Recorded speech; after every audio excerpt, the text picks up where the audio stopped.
PM Modi સુરતના diamond બુર્સનું ઉદ્ઘાટન કરવા જઈ રહ્યા છે ત્યારે ફ્લોરા જ્વેલર્સે તેની અનોખી પ્રતિકૃતિ બનાવી છે। 2 કિલો હીરા, સોનું અને ચાંદીનો ઉપયોગ કરીને હીરા બુર્સની પ્રતિકૃતિ તૈયાર કરવામાં આવી છે। હીરા બુર્સ એ આઇકોનિક બિલ્ડિંગ છે જેથી તેની પ્રતિકૃતિ બનાવાઈ છે, જેમાં એક ભારત શ્રેષ્ઠ ભારતનો સંદેશ આપવામાં આવ્યો છે।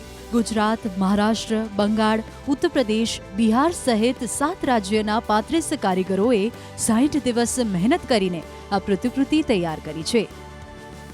ડાયમંડ સિટી તરીકે ઓળખાતા સુરતની સુરત આવતીકાલથી બદલાવવાની છે, કારણ કે આવતીકાલે દેશના વડાપ્રધાન સુરતના ડાયમંડ ઉદ્યોગને વેગ મળે એવા હીરા બુશનું વેપાર માટે ખુલ્લો મૂકવાના છે। ત્યારે 10માંથી 8 હીરા જ્યારે સુરતમાં બનતા હોય છે, ત્યારે હીરાથી તૈયાર થયેલું હીરા બુશ જયમેન જ્વેલરી એક્ઝિબિશનમાં આકર્ષણનું કેન્દ્ર બન્યું છે। દ્રશ્ય સીધા જોઈ શકાય છે કે ડાયમંડ બુશનું આબેહૂબ કૃતિ બનાવવામાં આવી છે તે સોનાની અને ડાયમંડ દ્વારા તૈયાર કરવામાં આવી છે। જો કે ડાયમંડનું ઉદ્યોગ માટેનું સૌથી મોટું હબ ગણાતું હીરા બુશ આવતીકાલે દેશના વડાપ્રધાન ખુલ્લું મૂકવાના છે, ત્યારે આજના એક્ઝિબિશનમાં આ હીરા બુશ આકર્ષણનું કેન્દ્ર બન્યું છે। બનાવનાર વ્યક્તિ આપણી સાથે જ, આપણે સીધા એમની સાથે વાત કરીશું। આપનું નામ અને શું કહેશો અને લઈને?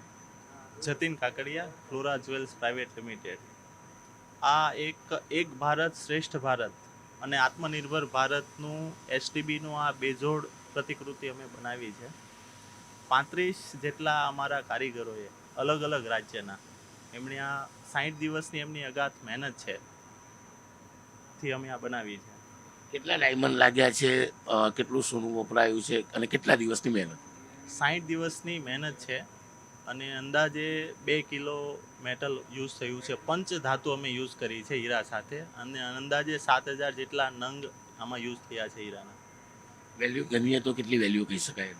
આની વેલ્યુ તો એનું કારણ છે કે અમે આ પ્રતિકૃતિ આવતીકાલે માનનીય પ્રધાનમંત્રી મોદી સાહેબ જ્યારે એસટીબીનું ઉદ્ઘાટન કરવાના છે ત્યારે અમે એમને આ પ્રતિકૃતિ ભેટ આપવાના છીએ। એટલે પ્રતિકૃતિ આ ભેટ આપવાના છીએ એટલે આની કોઈ અનમોલ વસ્તુ છે, કિંમત ન હોય। બિલકુલ, દેશના વડાપ્રધાન કાલે સુરત આવવાના છે અને હીરા બુશ જ્યારે ઉદ્યોગ માટે ખુલ્લું મૂકવાના છે ત્યારે ગિફ્ટ પેટે આ કલાકૃતિ તૈયાર કરવામાં આવી છે તે તો આપવામાં આવશે, પણ સૌથી મહત્ત્વની વાત છે કલાકૃતિ હોય કે ઓરિજિનલ ડાયમંડ બુશ હોય, અલગ અલગ રાજ્યના તમામ લોકો એકત્ર થઈને આ બુશ તૈયાર કર્યું છે। એટલે કે કલાકૃતિ બનાવનાર જે મજૂરો કારીગર છે તે બી અલગ અલગ રાજ્યના છે અને ડાયમંડ બુશ બનાવ્યું છે તેમાં અલગ અલગ પ્રાંતના શ્રમિકો છે। એટલે કે કહી શકાય કે ડાયમંડ બુશ ચર્ચાનું કેન્દ્ર છે અને ચોક્કસ આ ડાયમંડ બુશ સુરતની ઓળખમાં એક નવા 4 ચાંદ ઉમેરે તેવું દેખાઈ રહ્યું છે। કેમેરામેન ભરત બ્રહ્મભટ્ટ સાથે કીર્તેશ પટેલ, ન્યૂઝ 18 ગુજરાતી, સુરત।